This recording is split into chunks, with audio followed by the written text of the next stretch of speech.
નમસ્કાર મિત્રો, મારી આ ચેનલમાં તમારું સ્વાગત છે। મિત્રો, જાપાનમાં સિફિલિસ વાયરસ કહેર વર્તાવી રહ્યો છે। જાપાનની રાજધાની ટોક્યોમાં આ વાયરસના 2500થી વધુ કેસો નોંધાયા છે। જાતીય સંપર્ક દ્વારા ફેલાતી આ બીમારીના લગભગ 70% પીડિત પુરુષો છે। સિફિલિસ વાયરસનો ચેપ મોટાભાગે 20થી 50 વર્ષની વયના પુરુષો તેમજ 20થી 30 વર્ષની વયની સ્ત્રીઓને લાગે છે। બાળકો, ખાસ કરીને નવજાત શિશુઓ પણ તેનો શિકાર બની રહ્યા છે। ચાલો જાણીએ કે આ વાયરસ શું છે, તે કેવી રીતે ફેલાય છે અને તેના લક્ષણો શું છે। સિફિલિસ જાતીય સંસર્ગને લીધે થતો સૌથી જૂનો રોગ પૈકીનો એક છે। તેમાં ઘટાડો થયો હોવાનું એક સમયે માનવામાં આવ્યું હતું, પરંતુ હવે તેના દર્દીઓની સંખ્યામાં ભયજનક દરે વધારો થઈ રહ્યો છે। પ્રાથમિક સિફિલિસમાં ચેપગ્રસ્ત વ્યક્તિઓના તેના પ્રાઇવેટ પાર્ટમાં જીભ અથવા બગલ પર ઘા અથવા પિમ્પલ હોય છે, જેનાથી દુખાવો થતો નથી। સામાન્ય રીતે લોકો તેને અવગણે છે।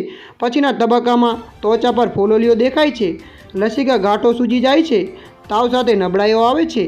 આ સાથે વ્યક્તિના વાળ ખરવા લાગે છે। ગંભીર કિસ્સાઓમાં તો તે હૃદય, મગજ અને રક્તકોશિકાઓ પર પ્રતિકૂળ અસર કરે છે। તેના કોઈપણ તબક્કામાં સિફિલિસ નર્વસ સિસ્ટમ તેમજ આંખો અને કાનને ખરાબ રીતે અસર કરી શકે છે। ત્યારે મિત્રો, હાલ માટે આટલું। મળીશું નવા અપડેટ સાથે।